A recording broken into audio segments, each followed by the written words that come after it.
सर्वस्य चाहं हृदि सन्निविष्टो सर्वस्य सर्वस्य चाहं सन्निविष्टो मतः स्मृतिर्ज्ञानपोहनं च ज्ञानम् च वेदैश्च सर्वैरहम् एव वेद्यो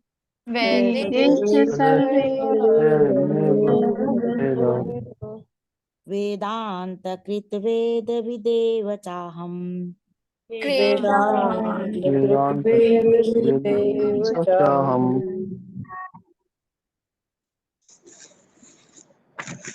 सर्वस्य चाहं हृदि सन्निविष्टो सन्निविष्टो मता स्मृतिर्ज्ञानमपोहनं च ज्ञानमोहनं च वेदेश सर्वे हरमेव वेद्यो अहमेव वेद वेदान्तकृद्वेद विदेव चाहम् वेदान्तकृद्वेदविदेव च अहम्। अनुवाद। मैं प्रत्येक जीव के हृदय में आसीन हूँ और मुझ से ही स्मृति, ज्ञान तथा विस्मृति होती है।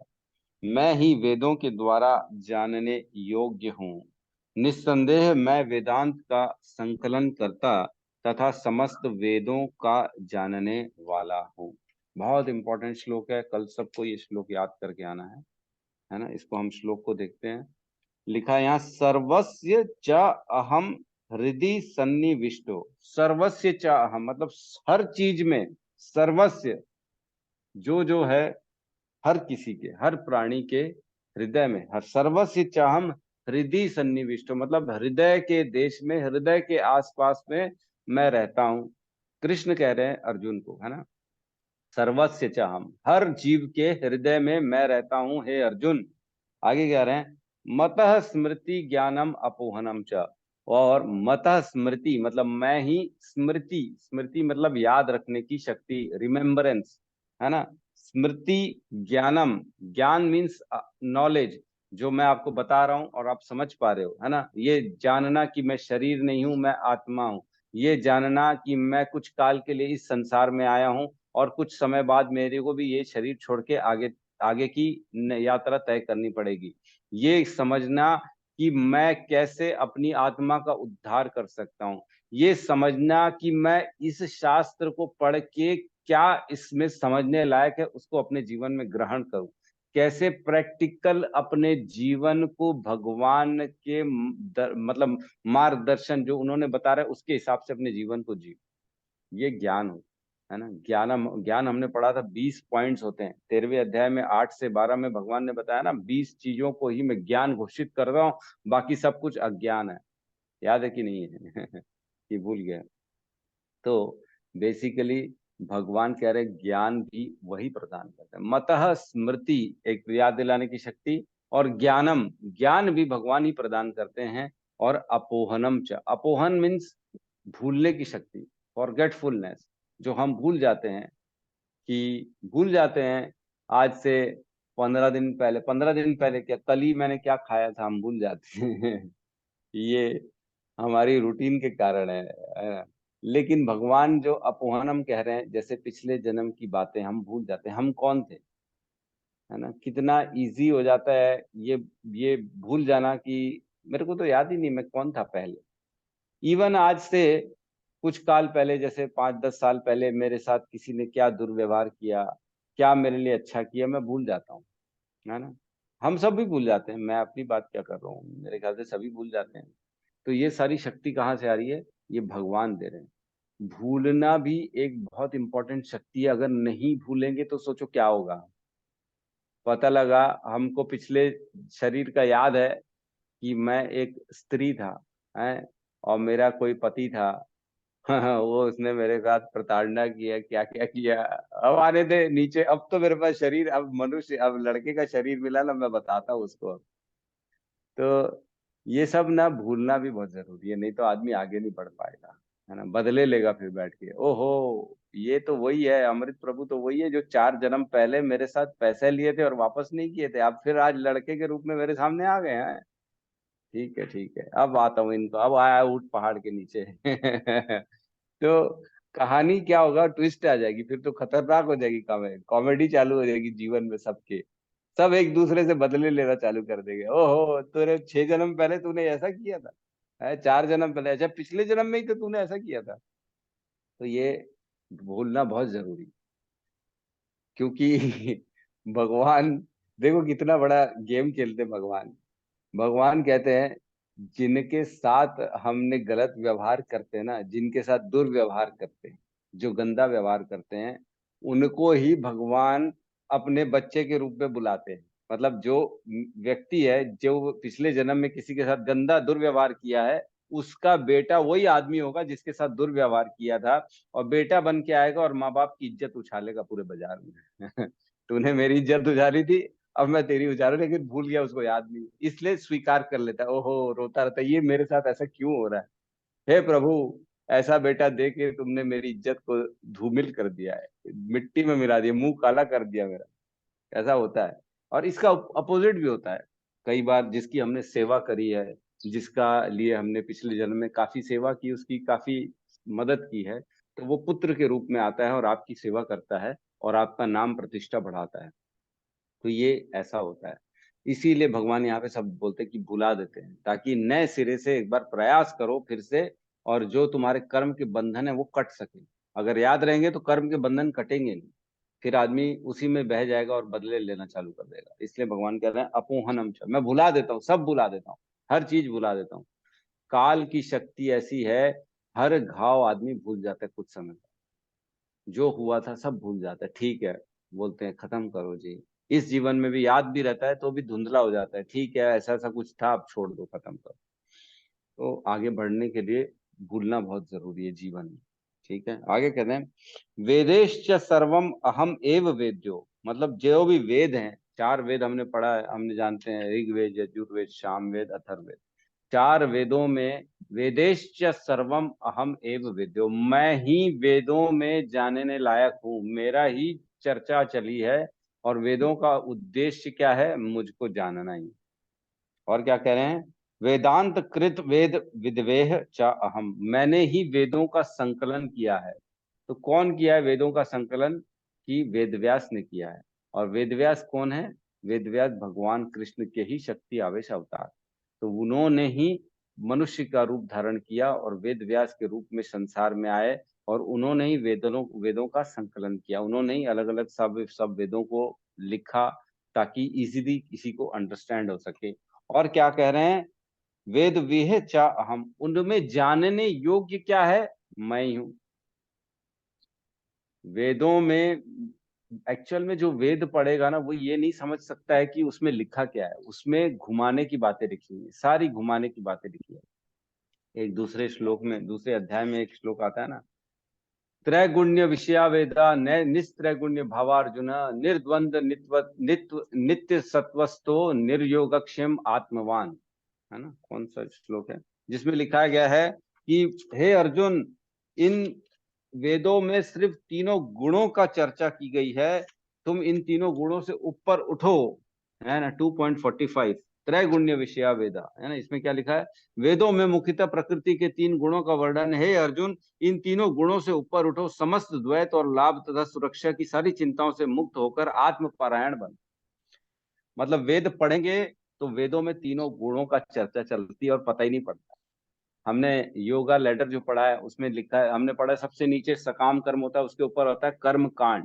तो कर्म कांड बेसिकली वो सेक्शन होता है कि अपनी इंद्रिय तृप्ति करने के लिए हम वेदों का सहारा लेते हैं। जो वेदों में बताया गया है वो कर्म करते हैं ताकि हमारी इच्छा पूर्ति हो सके। जैसे मुझे बच्चा चाहिए तो वेदों में लिखा है कुछ यज्ञ करना, कुछ उपास करना, कुछ देवी माँ को चढ़ाना, उसके माध्यम से बच्चा मिल सकता है। मुझे सुंदरता चाहिए तो उपास के बारे में लिखा है, ये करेंगे वो करेंगे, इतना दान देंगे, गौदान देंगे तो आपकी सुंदरता बढ़ेगी। आपकी शक्ति चाहिए, बल चाहिए, तो वेदों में बताया गया है कि ये करेंगे वो करेंगे तो आपकी बल बढ़ेगा। आपका ऐश्वर्य चाहिए तो वेदों में बताया गया है कि आप सोने का ब्राह्मण को दान दें, यज्ञ करें, ये करें तो आपका ऐश्वर्य बढ़ेगा। तो बेसिकली हर इच्छा प्राप्ति के लिए वेदों में वर्णन किया गया है कि आप ये काम करेंगे तो आपकी ये इच्छा पूर्ति होगी।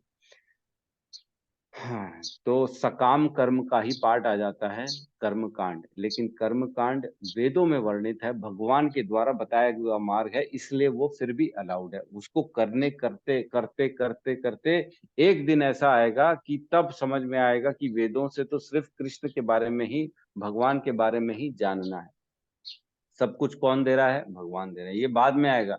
जब वेदों को फॉलो करेंगे, सकाम कर्म कर्म कांड करते रहेंगे तो अनेक जन्मों के बाद समझ में आएगा कि ये तो सारी जो मैं हवन इत्यादि तपस्या कर रहा हूँ ये तो भगवान को समर्पित हो रहा है और भगवान के द्वारा मेरे को ये सारा कुछ मिल रहा है। तो मैं क्यों ना भगवान की ही प्राप्ति करूं, है ना कि अपने चीजों की प्राप्ति करूं। सीधा भगवान को ही मांग लूंगा तो मेरे पास सब कुछ आ जाएगा, मेरे को सब कुछ मिल जाएगा। इसलिए कर्म कांड वेदों के द्वारा बताया गया मार्ग है। ठीक है। वेदांत कृत वेदवित वेह च अहम, मैं ही हूँ जो सब कुछ वेदों में, भगवान स्वयं हमारे लिए आए इस संसार में और वेदों को लिख के गए ताकि हम भटके ना। अपनी इंद्रिय तृप्ति भी करनी है तो कम से कम रूल्स रेगुलेशंस के हिसाब से इंद्रिय तृप्ति करे। जैसे माँ बाप अपने बच्चों को अलाउ कर देते हैं टीवी देखना, ठीक है तेरी इच्छा है टीवी देखने की, लेकिन दिन में 2 घंटा देखेगा, उससे ज्यादा नहीं देखेगा। तो ये हो गया रूल्स रेगुलेशंस के साथ रहते रहते अपनी इंद्रिय तृप्ति करना। हम भी जैसे जीवन भर में कुछ न कुछ हमने भी बनाया हुआ अपने प्रोग्राम। जैसे मैं शाम को 1 घंटा घूमने जाऊंगा, टहल लूंगा गार्डन में, थोड़ा सा मनोरंजन हो जाएगा और वॉकिंग भी हो जाएगी। तो हम ये एक रूल्स बनाते हैं अपने जीवन में कि इस दायरे के अंतर्गत मेरी इंद्रिय तृप्ति मैं कर सकता हूँ, लेकिन इससे ज्यादा नहीं कर सकता है। तो इस प्रकार आदमी जो है ना रूल्स के साथ आगे बढ़ता है जिसमें भक्ति मिलती है। ठीक है। तो वेद एक बहुत इंपॉर्टेंट पॉइंट है। वेद जो है ना, वेद वही है जो भगवान लिख के गए हैं। वेद व्यास जी लिख के गए हैं, जिसमें उपनिषद आते हैं, वेद आते हैं, पुराण आते हैं, इनको ही वेद कहा गया है। वेदों का वेदांत सूत्र की कमेंट्री को कहा जाता है पुराण। भागवत, श्रीमद् भागवत पुराण जो है ना, वेदांत सूत्र की कमेंट्री है ना। जो भी चारों वेद हैं उनका एक वेदांत, मतलब वेदों का सार इस वेदांत है ना। वेदों का अंत क्या है, नेट उनसे क्या निकलता है उसको वेदांत कहते हैं। और वेदांत सूत्र की कमेंट्री है श्रीमद् भागवतम, है ना। तो ये वेदों पर ही आश्रित है जो भगवान से हमको जोड़ने के लिए है। लेकिन कुछ जैसे बाकी ग्रंथ हो गए, जैसे कुरान हो गया, बाइबल हो गया, ये सब वेद की कैटेगरी में नहीं आते, है ना। ये कुछ धर्म के लिए, उनके लोगों के लिए उन्होंने बनाया हुआ ये ग्रंथ है। ये कहीं पे भी वेदों में आप मतलब ये कंपैरिजन कभी नहीं कर सकते कि ये भी वेद है, बिल्कुल नहीं। वेद सिर्फ वही है जो वेद व्यास जी बादरायण के रूप में यहाँ पे लिख के गए, जो मनुष्य रूप में वो आए और बद्रिका आश्रम के आसपास वहां रहते थे। नहीं, और बेर के पेड़ के नीचे, बादरायण इसीलिए कहा जाता है क्योंकि वो बेर के पेड़ के नीचे उन्होंने ये सारे ग्रंथ लिखे थे। ठीक है। तात्पर्य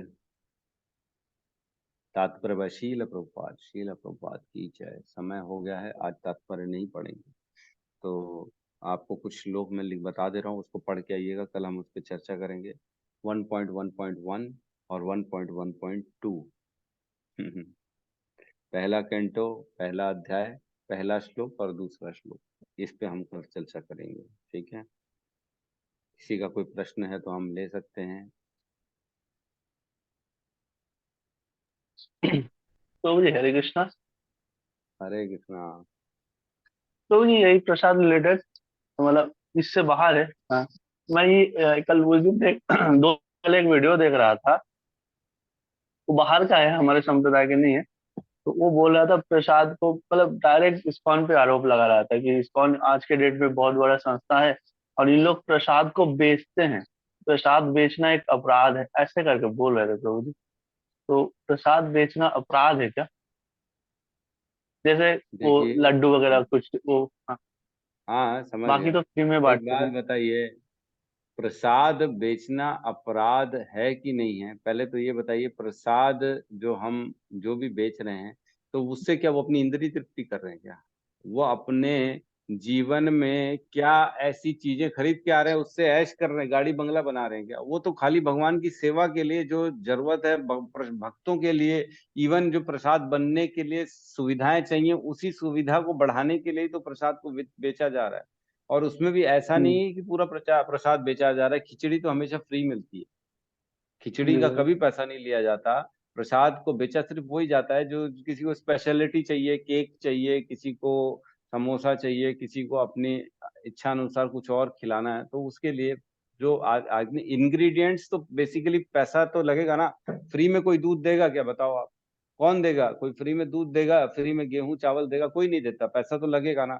तो उसकी कॉस्टिंग प्लस जो हमारे भक्तों का उसमें जो जीवन यापन के लिए, मंदिर के रख रखाव के लिए जो कम से कम धन चाहिए, उतना बस लेते हैं, और उसी के लिए उसको, उसमें कोई प्रॉब्लम नहीं, कोई पैसा उसमें ले सकते हैं, कोई दिक्कत नहीं जी जी। है ना। आप ये बता सकते हैं उनको, क्या बेच के उन्होंने अपना घर बना लिया?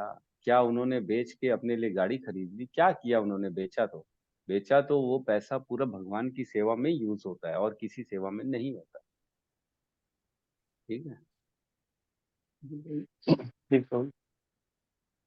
ये सत्यम प्रभु कहिए। हरे कृष्ण प्रभु जी, जय प्रणाम प्रभु जी। हम्म। आज जैसे होली का दिन है, तो मैं देख रहा हूँ कई सारे जगह पे मतलब भीड़ भाड़ है, जैसे जहाँ नॉनवेज कट्टे हैं वहाँ पे। तो मतलब ऐसे लोगों की क्या गति हो सकती है प्रभु जी? बस ये जानना चाह रहा था कि मतलब एक जो पर्व है, त्योहार है, उसमें भी मतलब जो है लोग नहीं मतलब मानते हैं इस प्रकार। हम्म। तो ये तो बहुत खतरनाक गति होगी इनकी। कहते हैं जो गौ हत्या होती है ना, गौ, हमने हमने ये पढ़ा है कि 6 लोगों में बराबर पाप बंटता है, कोई भी जीव हत्या होती है तो, है ना। जीव हत्या जैसे कोई भी बकरा कटा, मुर्गा कटा, गौ हत्या हुई, तो 6 लोगों में बंटता है।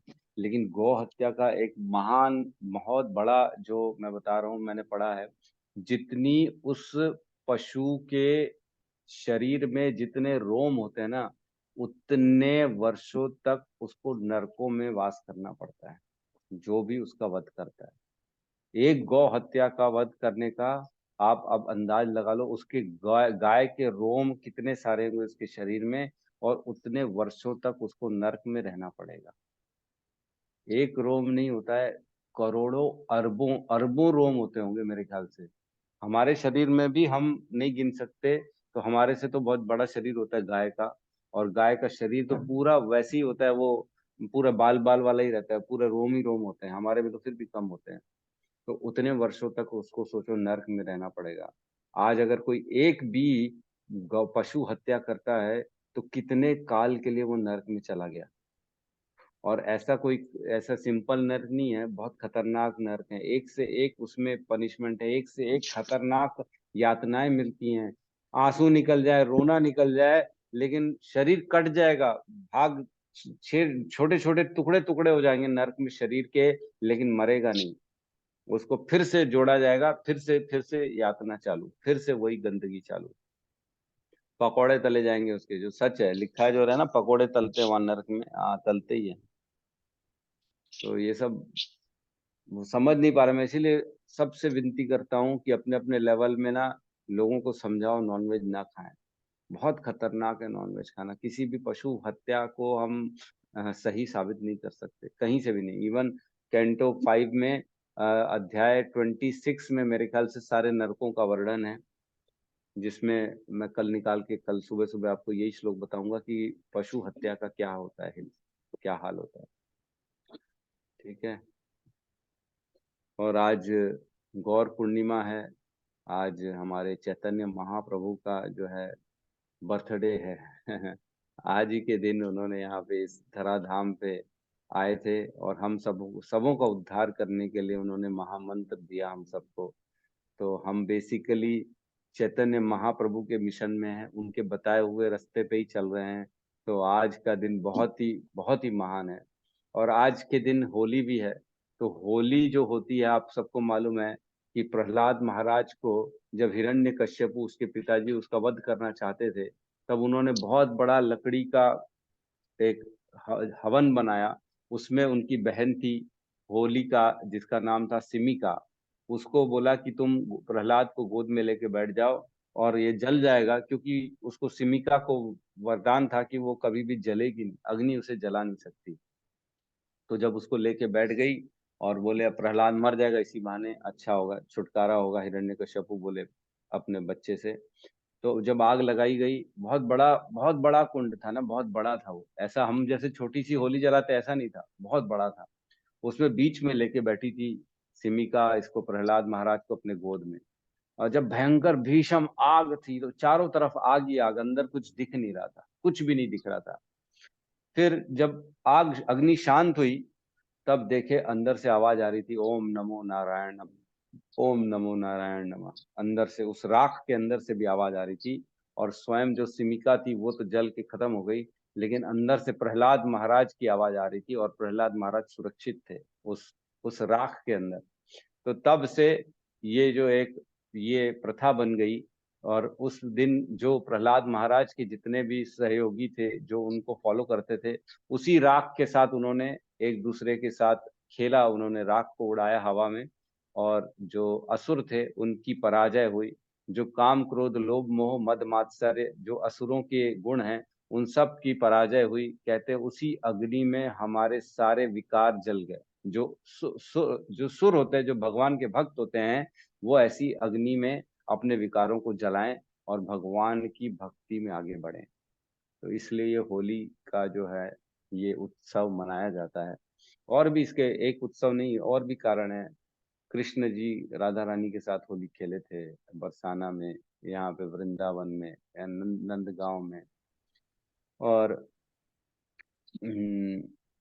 प्रहलाद महाराज की बेसिकली ये होली है। प्रहलाद महाराज जो है भगवान के भक्त हैं, और भक्तों की जीत होती है हमेशा असुरों के ऊपर। अंततः भक्त ही जीतता है। तो ये हमको दर्शाता है कि भक्ति में बढ़ें आगे, और अपने जीवन में जितनी भी नेगेटिव चीजें उसको जलाएं, और भगवान भक्त बने, प्रहलाद महाराज के बताए हुए रास्ते पे चलें, और बस भगवान को हृदय में धारण करें।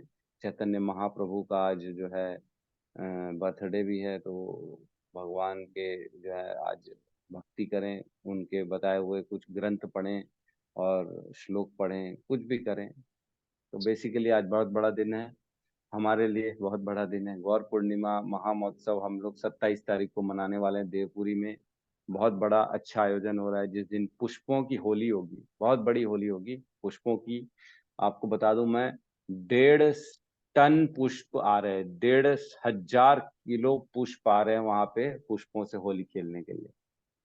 तो बने रहिएगा, आइएगा देवपुरी में, 27 तारीख को शाम को 4 बजे से प्रोग्राम स्टार्ट होगा। तो आएंगे तो बहुत आनंद होगा। अभिषेक होगा, कीर्तन होगा, नाटक होगा, अलग अलग परफॉर्मेंस होंगे और बाद में पुष्पों की होली, फिर प्रसादम। तो इस प्रकार से 4 से लेकर रात के 10 बज जाएंगे और अच्छा अच्छा प्रसादम खाने को मिलेगा। हाँ, आज शाम को भी प्रोग्राम रखा गया है, लेकिन आ सकते हैं तो बिल्कुल, जो जो आ सकते हैं आ सकते हैं, आइएगा। आप हो हरे कहाँ गौतम प्रभु? आज मुखड़ा ही नहीं दिखाए हो आज। हरे प्रभु कृष्णा जी मैं ना सेंटर गया हुआ था मंगला आरती में, तो मैं ड्राइव कर रहा था ना, इसलिए नहीं ऑन कर पाया था, फिर थोड़ी देर पहले पहुंचा था। अच्छा अच्छा, ठीक है। जी जी प्रभु प्रभु यस जी। माँ। फास्ट रहने को बोले हैं प्रभु जी, कोई रह सकते हैं तो रहा करिए। हाँ, शाम तक उपवास रखे होंगे, रखने बोले होंगे मेरे ख्याल से। हाँ हाँ जी जी। एकादशी प्रसाद दिन में ले सकते हैं और रात में ना नमक वाले प्रसाद पा सकते हैं। हाँ, तो जिनकी शक्ति सामर्थ्य है वो आज के दिन उपवास रखें। सूर्यास्त तक कम से कम उपवास रखें। शाम को फिर जो है अन्न जल ले सकते हैं, कोई प्रॉब्लम नहीं। दिन में जो है एकादशी प्रसादम ले सकते हैं। तो गौर पूर्णिमा महामहोत्सव है। सबको शुभकामनाएं मेरी तरफ से, हमारे बेस की तरफ से, इस्कॉन प्रचार केंद्र की तरफ से बहुत बहुत शुभकामनाएं। 64 माला तो 64 माला करनी है, जो कर सकता है, सामर्थ्य है वो कर सकते हैं, करिए, कोशिश करिए। भगवान का नाम करेंगे, लेंगे जितना उतना उतना अच्छा है। ठीक है। और किसी को कुछ कहना है? नहीं, ठीक है। तो यहाँ पे क्लास को हम क्लोज करते हैं। सब मिलके हरे कृष्ण महामंत्र का जाप कर लेते हैं। हरे कृष्णा हरे हरे हरे कृष्णा कृष्ण कृष्णा हरे हरे कृष्णा कृष्ण कृष्णा कृष्ण कृष्णा कृष्ण हरे कृष्णा हरे हरे हरे हरे हरे, राम हरे हरे राम राम राम हरे हरे हरे राम, राम राम राम राम राम राम हरे हरे राम हरे। हरे। हरे हरे।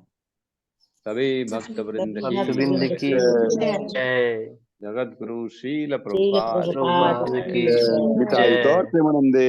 हरि हरि हरि हरि हरि बोल बोल, बोल। हरि हरि हरि बोल। हरि बोल। बोल, हरि हरि हरि बोल। हरि हरि।